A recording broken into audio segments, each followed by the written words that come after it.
Policycure, épisode spécial. Je suis avec Éric et Sylvie. Comment allez-vous? Toujours bien. Oui, ça va bien. Bonjour. Bonjour. On va aborder le sujet des conseils d'administration comme étant un engrenage raté pour la cybersécurité, parce qu'ils ont un rôle de gouvernance dans les entreprises, dans les organisations publiques, dans plusieurs endroits. Et l'absence de connaissances, même basiques, de cybersécurité de ces conseils d'administration-là explique, à mon avis, en partie les problèmes qu'on vit maintenant, puisque la gouvernance n'est pas conséquente. J'aimerais vous entendre là-dessus parce que je pense que vous avez des opinions très arrêtées sur le dit sujet. Bien, au niveau des conseils d'administration, ce que j'ai remarqué, c'est que dernièrement, on voit dans les médias, il y a de plus en plus d'institutions, d'écoles, d'hôpitaux, d'universités, ça va jusqu'aux écoles secondaires. Il y a beaucoup de fraude. Puis ce qu'on s'aperçoit sur les conseils d'administration, c'est que même des fois, si certains directeurs auraient le vouloir d'amener des gens de cybersécurité sur leur conseil, les gens qui votent sont toujours des gens qui sont soit au niveau des finances, en comptabilité ou comme avocats. Donc, quand on arrive, nous, en cybersécurité, qu'on se présente pour aller les aider, mais c'est des personnes qui pensent qu'ils ont besoin de plus de comptables ou plus d'avocats pour être capables d'avoir une gouvernance. Mais la gouvernance qu'eux voient, c'est seulement un peu sur les chiffres pour ne pas se faire frauder niveau papier. Il n'y a pas d'évolution, je crois, au niveau maintenant, on est rendu en 2025. Les fraudes, ils sont plutôt virtuelles, donc ça prend des gens qui comprennent les TI, la cybersécurité. Oui, ben c'est sûr qu'on n'est plus dans un modèle papier comme on était avant, mais même si c'était effectivement toujours important d'avoir cette base-là. Donc, de votre expérience, c'est vraiment une surreprésentation de comptables et d'avocats dans les conseils d'administration et un manque de diversité. Et pour ce qui nous concerne en cybersécurité, qui amènerait un regard ou une préparation à le monde dans lequel on est. Là, depuis le confinement 2020, là, on ne peut plus ignorer le numérique. C'est là, c'est vraiment plus que présent. Les enfants ont basculé massivement en éducation numérique à ce moment-là, les hôpitaux également, puis les méchants aussi ont mais la dépendance technologique est de plus en plus importante. Sylvie, elle l'a vécu. Là, elle avait été approchée pour un conseil d'administration dans un cégep privé et puis finalement, ils ont décidé de mettre un autre comptable. Là. Fait que ça devient un peu consanguin. Et puis, c'est de l'aveuglement volontaire dans bien des cas. Moi, je me rappelle, malgré que j'ai ma propre firme, puis ça fait 30 ans que je fais ma job, je suis très bien, mais si quelqu'un m'approche avec un job qui pourrait être cool, je vais aller voir. Tu sais, seulement un imbécile n'irait pas voir. Puis j'avais été approché par une compagnie internationale qui cherchait un CSO. Tu sais, un vrai CSO, là. Pas un CISO, le terme de merde qu'on a inventé pour dire qu'on va cacher la sécurité en dessous des TI, là, un CSO. Fait que j'avais été à l'entrevue, puis dès le début, c'était évident là, que ce qu'il cherchait, c'était un bouc émissaire. Puis c'était un CSO, mais qu'en réalité, dotted line, puis il se rapporte quand même au CIO. Là, tu dis, hey, bouge pas, là, tu cherches quelqu'un qui est sur un siège éjectable, qui va manger de la merde à la journée longue, puis il se réveille le matin, puis il est là pour critiquer son boss, finalement. Tu sais. Fait que c'est souvent ça qu'on voit. Puis d'ailleurs, j'avais fait l'exercice avec un monsieur que je connais bien, là, le PDG, l'ancien PDG de Cognicase, Ronald Brisebois, qui était un dictateur. Là. C'est un gars, à l'époque, aujourd'hui, il est beaucoup plus zen, mais à cette époque-là, il décidait la couleur du tapis, là, même si c'est une entreprise de 500 millions avec 5-6 000 employés, il décidait tout. Et puis, avec un projet universitaire, on avait une étudiante qui faisait sa maîtrise sur le sujet de comment que les PDG voient la sécurité, puis comment qu'ils pourraient l'avoir, comment qu'on pourrait les amener à voir ça d'une autre façon. Puis la question qu'elle a posée, c'est où la sécurité devrait se rapporter. Puis lui, tout de suite, sans manquer même pas un respect, il a dit au conseil d'administration. Puis moi, j'étais juste là pour payer le lunch, là, finalement. Là, j'ai levé la main, je disais, hey, rouge pas Ronald, là, toi qui contrôles tout, pourquoi tu dis ça? Puis ça m'a surpris sa réponse, qui était vraiment honnête et intègre. Il a dit, tu m'as pas demandé où que je veux que ça soit, tu m'as demandé où que ça devrait être. Fait que ça veut dire que tous les exécutifs dans des postes comme ça, là, les entreprises qui sont sur la bourse, on va le dire comme ça, ils savent que la sécurité devrait se rapporter à eux et au conseil d'administration, mais c'est pas là qu'ils vont le mettre. Ils vont toujours le cacher en dessous du VPTI, puis ils veulent pas en entendre parler, plausible deniability. Puis dans certaines grandes entreprises canadiennes, le département légal est surnommé le Plausible Deniability Department, le département où les idées vont pour mourir. Puis la règle à l'intérieur, tout le monde va la savoir. Tu n'envoies pas un email, tu ne laisses pas un voicemail. Tu nous appelles, tu prends un rendez-vous, on va t'écouter. Tu vas pouvoir tout nous dire qu'est-ce que tu as sur le cœur, mais ça s'en va là pour mourir. Fait que c'est un phénomène, c'est pour ça que moi, dans mon entreprise, c'est sûr que les entreprises sur la bourse, on les fuit. Là. On n'est pas intéressés. On ne va pas vivre ça. Là. On a d'autres choses à faire. Mais ce phénomène-là, il se produit dans bien des différents contextes. Puis il y a une chaîne d'incompétences qui se forme dans bien des entreprises. Puis là, le conseil d'administration, il devrait avoir un rôle de gouvernance. C'est ça le rôle. Alors, pourquoi ils ne s'entoureraient pas d'au moins avoir une personne qui est technologue solide, là, qui est capable d'amener ces idées-là et puis de comprendre qu'est-ce qui se passe? Ben non, ils vont continuer à mettre des comptables et des avocats, puis ça devient un boys club, là, dans un sens. C'est tout du monde qui mange la même soupe puis qui parle la même chose. Fait peut-être qu'ils s'entendent bien, mais en réalité, c'est un échec du point de vue gouvernance. Oui, pour la cyber, effectivement, c'est un élément très important. Par ailleurs, puis ça, je l'avais vu dans certains cas, tous ces personnes de ces langages-là ont appris à parler en risque. Risque financier, risque, tu sais, bon. C'est devenu l'espèce de façon universelle de parler à ces niveaux-là, ce qui leur donne une certaine forme de présence ou de capacité. Puis, en opposition, en cyber ou en sécurité en général, on n'a pas tant la capacité ou on n'a pas la réputation de parler le langage des exécutifs ou du conseil d'administration et donc de parler en risque.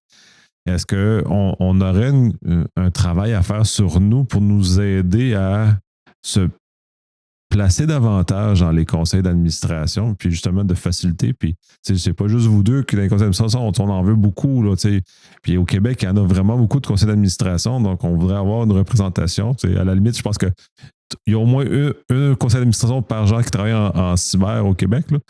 Ça serait le fun que chaque personne ait son conseil d'administration qui influence, mais il faut avoir un langage qui est spécifique. Fait que vous autres, comment vous l'avez vécu, comment vous avez été approché, puis est-ce qu'il y aurait une façon de nous améliorer pour être plus alléchant aussi pour eux? Là? Peut-être la façon de nous améliorer, c'est de leur parler en fonction de risques TI. Qu'est-ce qui pourrait arriver au niveau si on a une fraude? Puis finalement, ça devient aussi un risque financier. Mais au départ, si ces personnes-là ne comprennent pas les risques TI, les risques de cybersécurité, où est-ce qu'ils sont tes failles, ils ne peuvent pas prévoir ou voir de l'avant que ça peut devenir un risque financier. Là. Ça serait peut-être juste de présenter ça autrement de notre façon à nous, là, si tu veux, la façon qu'on pourrait s'améliorer. Moi, je vais être plus brutal que ça. Nos universités sont toujours extrêmement en retard de suivre la bonne vague. T'sais, par le temps qu'on décide qu'on va former les gens sur qu'est-ce qu'on aurait dû les former, c'est v'là 10 ans qu'on aurait dû les former. Et puis ça manque beaucoup. Fait qu'on devrait apprendre à parler business risk parce que c'est ça que tout le monde dans l'entreprise va comprendre. Si tu dis ta chaîne de montage va arrêter, as-tu des pénalités si tu ne livres pas les produits? Oui, j'ai des pénalités. De quoi tu parles? Là, ils deviennent intéressés. Fait que ça, c'est quelque chose que les technologues ne sont pas généralement, comme tu dis, ne sont pas nécessairement très forts à faire. Et puis moi, j'ai donné des cours à Polytechnique pendant 10 ans. Puis à un moment donné, j'avais été approché par HEC. Puis je disais, hey, je veux y aller. Parce que c'est supposé être un business school, là, c'est une école d'affaires. Fait que là, on va voir l'autre côté, on va pouvoir les former, puis eux autres, ils vont apprendre la technologie. Parce que ça faisait 10 ans que je prenais des technologues, puis je lui rentrais dans la tête qu'il faut jamais que tu parles de bits and bytes, puis de réseau, puis de rien. C'est pas ça la job. La job, c'est que toi, tu l'as compris, t'as fait ton interprétation. Il faut que tu traduis ça finalement en risque financier, en risque d'entreprise. Fait qu'il manque de quoi? T'as raison, il manque un morceau de robot. Et puis, c'est un peu comme on va à l'école, même au secondaire, il y a des affaires qu'ils devraient nous montrer. Là. On en a parlé dans un autre podcast. Là. Ils devraient nous montrer comment communiquer, comment gérer nos émotions, etc., etc. Mais il manque des affaires fondamentales comme ça. Puis en TI, c'est vrai que souvent, les gens sautent dans le technique bien trop profond. Puis la business ne comprennent plus rien. Fait qu'ils n'écoutent plus. C'est pareil comme moi, j'appelle mon comptable, il commence à m'expliquer des affaires. Là. Il sait à cette heure, il me regarde, tu n'écoutes plus, hein? Non, je n'écoute plus. J'ai aucune idée de quoi tu parles. Oui, mais c'est ça, il faut que ça soit utile. Puis effectivement, je suis en accord avec le fait que les écoles ne sont pas aux bonnes places, ça ne nous amène pas. C'est juste, je te donne l'exemple. Puis dans le confinement, ça a été l'horreur de ce qu'on a vu que les écoles faisaient, à quel point, même au minimum, les professeurs ne savent pas quoi faire correctement. Ils envoient les courriels, les adresses pas cachées. Les mots de passe sont quasiment affichés publiquement. Il y a des horreurs qu'on voit comme ça, que même à ce niveau-là, fait que nos jeunes ne sont même pas sensibilisés au problème. Puis là, tu parlais d'institutions, puis tu vois, ces institutions-là, même les employés n'ont même pas de sensibilité au risque parce qu'ils font tout et n'importe quoi. C'est vraiment atroce. Puis ensuite, ils s'étonnent pourquoi ils se font attaquer. Tu sais, dernièrement, justement, je parlais avec une personne qui est à l'école où est-ce que ma fille va. Puis cette personne-là me disait que dans les derniers stagiaires qu'elle a reçus, ça allait être des très bons professeurs, mais au niveau technologie, c'était presque des zéros. Là. Ils n'avaient pas été formés encore présentement, en 2023, 2024, même cette année, les stagiaires qui arrivent dans les écoles secondaires, là, puis là, nos enfants sont rendus presque plus avancés que les profs, mais quelque part, à la base, c'est les universités qui forment ces profs-là. Là, on ne peut pas blâmer notre école. Là. Si l'université n'a pas suivi la tendance, c'est pas mis à jour, ben oui, les gens ils apprennent à devenir des bons professeurs, mais ils n'ont aucune idée de comment la technologie vont présenter ça à nos enfants, comment protéger leur information. Juste une petite base. Souvent, nos enfants, c'est eux qui vont aider le prof avec l'ordinateur ou le tableau, le touchscreen, tout ça. Là. Oui, c'est assez terrible, puis ça se répercute dans l'ensemble, et notamment, puis là, on revient au conseil d'administration qui sont non sensibilisés, puis même à la limite, puis là, on va reprendre, ça sent les stigmatiser, les comptables et les avocats, même eux-mêmes n'ont pas la formation minimale en cybersécurité et la compréhension. Puis quand tu parles de Boys Club, ben, c'est peut-être un problème. Là aussi, on parle d'école, ben, il faudrait que les comptables et les avocats soient formés avec une base minimum de cyber, pour que quand on arrive pour leur parler dans un contexte de conseil d'administration, comme malheureusement qui n'a pas fonctionné dans ton cas, bien, les comprennent, puis au lieu de dire ah non, on n'en a pas de besoin, dire ouais, on n'a pas l'expertise, mais on le sait qu'on ne l'a pas. Parce qu'on sait que ça existe. Puis je pense que dans bien des cas, puis probablement, là, je vais vraiment faire ça. C'est vraiment une gang de vieux hommes blancs. Là, fait qu'ils ont genre 75 ans, puis c'est bien beau, ils sont capables de programmer leur vidéo à la maison. Là. Ça flash pas 12. Ouais, c'est ça. C'est quand il y a le panne de courant, ça leur prend 6 mois avant de remettre l'heure sur leur VHS. Fait que on est pris un peu dans ce contexte-là. Fait que c'est comme mal parce qu'on n'est pas capable de venir. Ça n'a pas changé beaucoup, hein, parce que en écoutant Sylvie, puis qu'est-ce que vous dites, là? Quand j'étais au secondaire, puis je suis quand même assez vieux, là, fait que quand j'étais au secondaire, il fait un méchant bout, puis il avait monté une salle avec 2-3 Apple II à l'époque, puis il n'y avait personne dans l'école qui savait comment ça marchait, puis à la bibliothèque, il utilisait un Apple pour... il avait eu l'idée de mettre des codes à barre, c'était flambant neuf, là, ça n'existait pas nulle part, des codes à barre sur les livres. Et puis la seule personne dans l'école qui savait comment ça marchait, c'était moi, c'était un des étudiants. Fait que moi, j'avais programmé l'ordinateur pour qu'il plante avec ma cédule quand j'étais dans mon cours de chimie, parce que j'haïssais le prof. Fait que là, je me faisais appeler tous les 2 jours, je me faisais appeler pour aller dépanner. Fait qu'il y avait personne qui connaissait ça. Puis on recule longtemps, là. On recule en 1984, là. Fait que, puis là, encore aujourd'hui, elle vient juste d'expliquer, les profs arrivent, ils sont super bons comme profs. Et oui, ils ont une bonne qualité de professeur, mais la souris, tu sais, ils sont pas très familiers, là. Fait qu'il y a un manque là. Fait qu'imagine après amener un nouveau comptable ou un nouveau avocat à comprendre la cyber, tu sais. Puis moi, ça fait longtemps que je dis, tu sais, comme le CISSP, c'est une certification bien connue. Je m'en fous de la certification. Moi, je dis à tout le monde qui est moindrement intéressé à business, devrait feuilleter le livre. Je dis feuilleter. Passe au travers dans le temps qu'il y avait 10 domaines, là, ils ont tout restructuré ça pour aucune bonne raison. Là. Mais quand il y avait 10 domaines, je trouvais que les 10 domaines étaient intéressants, c'était bien structuré. Fait que là, tu te dis, bon, regarde, ça existe la sécurité physique. Ah, OK, intéressant. Ça existe un modèle de développement de logiciels. Tu sais, il y a des méthodologies pour ça. Hey, c'est intéressant. Ça parle de gestion de risque, il y a un chapitre pour ça. Je veux même pas que tu le comprennes au complet. Je suis pas intéressé que tu le comprennes. Je veux juste que tu aies vu ça puis que tu saches que ça existe. Après ça, en entreprise, quand tu vas parler avec d'autres gens, tu vas peut-être allumer. Tu vas dire, hey, bouge pas, là, sécurité physique, là, je viens de voir j'ai pensé à ça, là, je regarde, on a mis des serveurs en dessous des gicleurs, me semble, c'est pas correct, là. Tu sais, il y a des fils qui vont se toucher à un moment donné, les gens vont comprendre des choses. Fait que surtout si tu travailles en technologie, le CISSP, tout le monde dit c'est pour la cybersécurité. Non, tout le monde qui travaille en TI, moi, je trouve que c'est un crime s'ils ne connaissent pas le minimum dans les 10 domaines que CISSP, ça donne qu'ils ont choisi. Là, c'est des bons domaines de sujets. Mais si tu ne connais pas ça et tu travailles en TI, là, puis je ne dis pas connaître ça approfondi. Je dis, si tu es capable d'entretenir au moins une conversation comme un enfant de 10 ans sur le sujet, ben qu'est-ce que tu fais en TI? Fait qu'on a encore du millage à faire. Là. Ouais, c'est un peu épeurant, ce genre de choses-là. Puis avez-vous, de votre expérience, d'autres cas ou d'autres pistes où on pourrait, puis là, parce que l'autre personne on a fait beaucoup de militantisme, d'autres façons de faire évoluer, parce que là, si on laisse ça, les choses comme ça, il ne se passera rien. Puis si vos efforts, puis mes efforts ne mènent à rien, on n'est pas capable de rentrer, si le Boys Club est vraiment fermé, ben, on n'aura pas admiré. Est-ce que vous avez des idées de comment on peut, comme communauté, aller clamer le fait que ça serait important de porter le au-delà du venir d'enregistrer avec moi, là, ça a une certaine portée, mais c'est pas complet.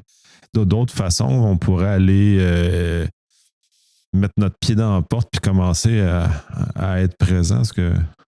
Ben, ça serait de trouver une façon de leur obliger. Souvent, quand on est sur le conseil d'administration, on est supposé de faire la petite formation sur la saine gestion et tout ça. Il y en a quelques-uns qui ont ajouté quelques PowerPoint, quelques slides un peu sur la gestion de risque TI, mais vraiment pas beaucoup. Ça serait vraiment d'avoir un module de base pour leur présenter, dire oui, toi, monsieur le président du conseil d'administration, ça se pourrait que quelqu'un se fasse passer pour toi demain matin. Puis ça se pourrait aussi que la personne qui va recevoir ton email qui ne vient pas de toi, ben, elle fasse un gros transfert bancaire en ton nom parce que tu lui as demandé, mais en fait, tu ne lui as pas demandé. C'est vraiment de trouver des exemples qui sont arrivés peut-être dans leur domaine ou dans des compagnies autour, au moins juste au Québec, pour qu'ils soient conscients que ça peut s'arriver. Puis ce module-là, il faudrait qu'il soit comme obligatoire à chaque nouvelle personne qui rentre sur un conseil d'administration.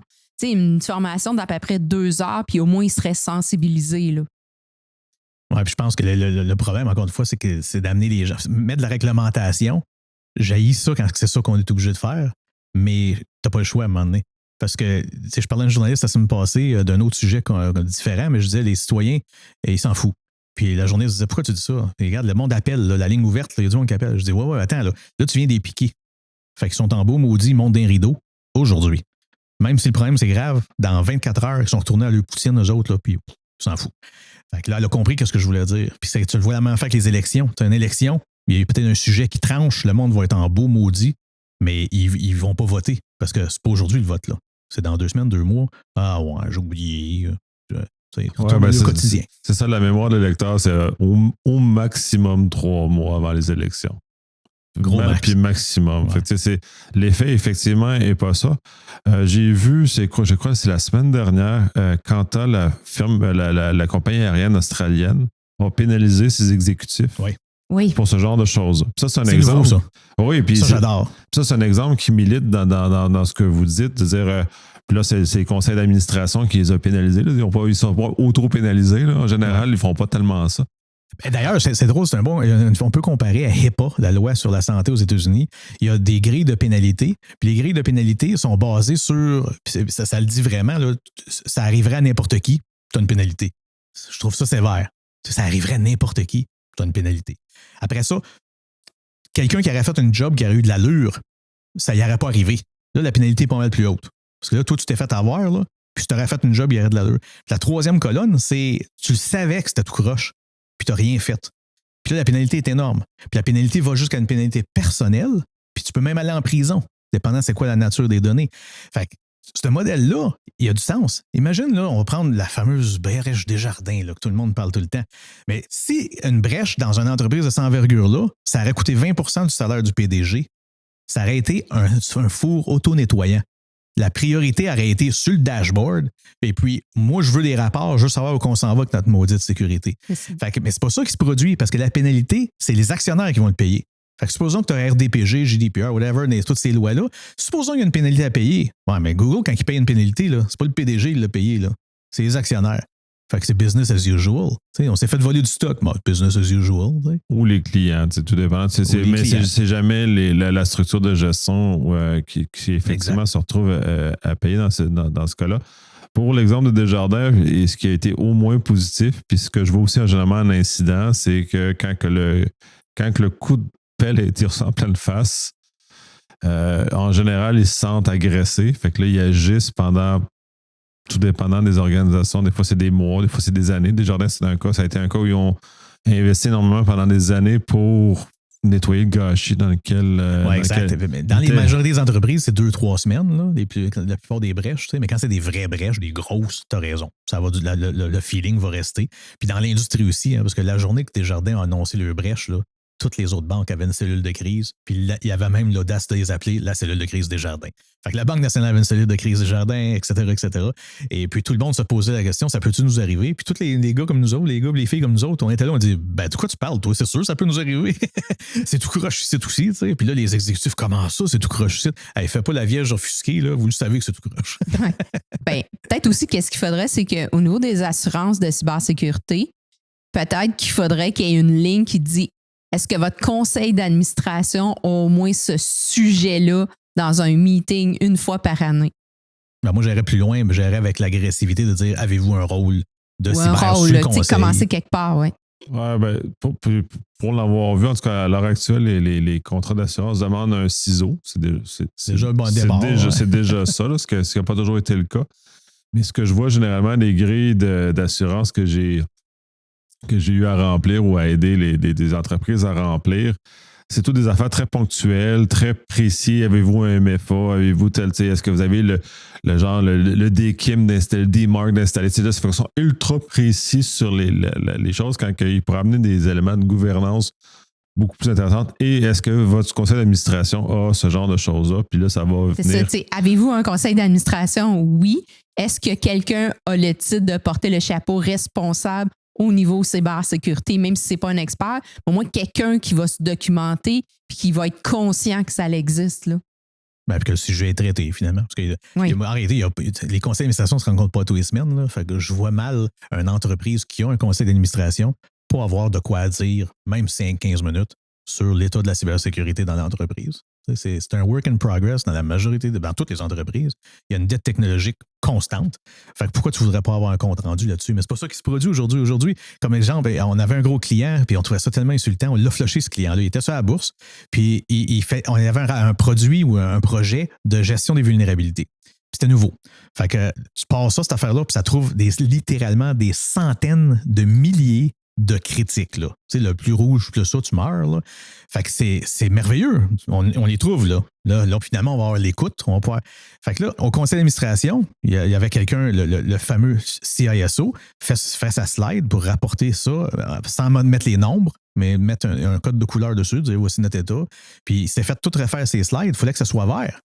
Puis la façon qu'ils ont fait ça, c'est simple. Ils ont dit le projet de gestion des vulnérabilités avance très bien, donc il est vert. Fait que le conseil d'administration, eux, ils se font dire hey, on a un nouveau projet, on va gérer les vulnérabilités. Ça va bien, c'est vert. Mais qu'est-ce qu'ils veulent dire? C'est qu'on est dans le train, là, puis le train, il roule. Ouais, mais il y a des cadavres partout. Ouais, ben, ça, on n'en parle pas. Fait que ça, c'est encore une fois typique pour les entreprises sur la bourse. Encore une fois, pour ça que je vois avec les clients bien plus au privé. Tu sais, un de nos clients fétiches, pour plein de raisons, la vie en rose. Ben, c'est privately owned. Là, ça appartient à un monsieur, ça appartient à une famille. Ben, quand tu arrives là, puis tu dis, on a identifié un risque d'affaires, il dit, ben, parle-moi-en, là, je veux comprendre. Il prend ça à cœur. Mais dans les grosses entreprises, ben, c'est bien plus qui le sait. Je me fais déjà demander ça. On trouve des affaires vraiment catastrophiques. Là. Ben, qui est au courant de ça? Là, tu dis, oh my God, c'est ça ta première question. Tu sais, il me semble que ma première question, c'est comment rapide qu'on peut becquer bobo, là, qu'on peut réduire le risque. Ben non, qui le sait? C'est ça la première question. Fait que moi, je débarque. Là. Tu sais, à cause je suis plus vieux. Moi, je dis non, j'ai pas besoin de ça dans ma vie. Moi, je vais aller faire d'autres choses. Bien, souvent, au niveau de la haute gestion, c'est basé aussi. Les gens sont là 2 ans, 3 ans. Mais ils ont un bonus à chaque année. Fait que nous autres, maintenant, on avait dit, mais il faudrait que les bonus soient répartis. Il faut que tu restes tant d'années. Tu en as un petit peu à chaque fois. Puis il faut que tu ailles montrer qu'au niveau cybersécurité, par exemple, ben, vous avez avancé, vous êtes conscient. Mais là, présentement, en donnant des bonus à chaque année, peu importe s'ils ont atteint plus ou moins les objectifs, mais il sait que l'année prochaine, il va en avoir un encore. Fait que c'est facile de cacher puis de ne pas le dire. Ouais, imagine si ton boni de cette année, c'est parce que les choses que tu as faites il y a 5 ans, 8 ans, 9 ans, sont encore bons. Ben là, wow, ce sera bon, ça. Puis j'ai vu une compagnie qui fait ça, c'est CST Canada. C'est une compagnie dans le pétrolier. Et puis, ils font quelque chose de similaire à ça. Puis en plus de ça, chaque employé doit préparer une formation pour son équipe sur la sécurité en général. C'est pas juste nécessairement la cybersécurité, là, mais c'est une entreprise qui est dans le pétrolier. C'est la sécurité au travail. Ça peut exploser. C'est dangereux. Là. Il y a des vies qui peuvent être en jeu. Chaque employé doit faire, c'est pas obligé d'être long. Là. C'est peut-être une présentation de 15 minutes, là, mais ça devient dans la culture après. Parce que chaque employé, introverti, extraverti, on s'en fout de ta couleur, tu vas t'asseoir, puis tu vas préparer quelque chose qui va parler de n'importe quoi qui a rapport avec la sécurité pour tes collègues une fois par année. C'est dans tes KPI, puis tu n'auras pas ton boni. Tu n'es pas éligible. Fait que c'est pas qu'il y a un boni rattaché à de l'argent, c'est que le boni qu'on a donné aux employés, tu ne l'auras pas si cet objectif-là n'est pas rencontré. Hey, moi, je trouvais ça génial quand j'ai entendu ça. Je dis, hey, c'est sévère, mais correct. Parce qu'on ne te demande pas de préparer un PowerPoint pour aller donner à 500 personnes, tu vas être gêné. Là. On parle dans ton équipe. Tu vas préparer un sujet, 15 minutes. Tu sais. Génial comme idée. Fait que c'est des affaires de même, peut-être qu'il va finir par changer un peu. Mais on va revenir à ce que Sylvie disait.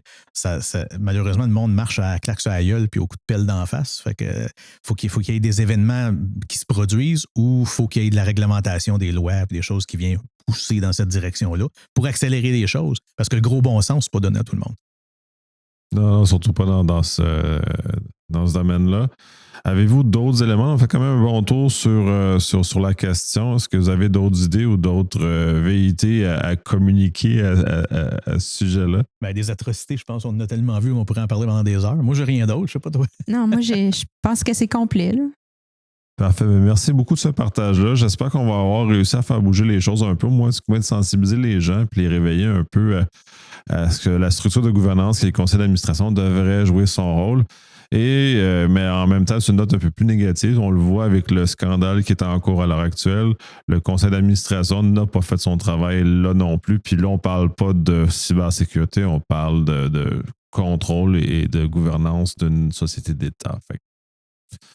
Prions que cette situation-là change et qu'on donne un rôle sérieux et que culturellement et collectivement, on se dote. Puis je pense que le meilleur joueur pour commencer, au-delà de faire des lois, lui-même fasse comme le grand chef en haut, descendre sur nous avec des meilleures structures pour donner l'exemple, que ça redescende sur tout le monde après puis qu'on a bénéficié.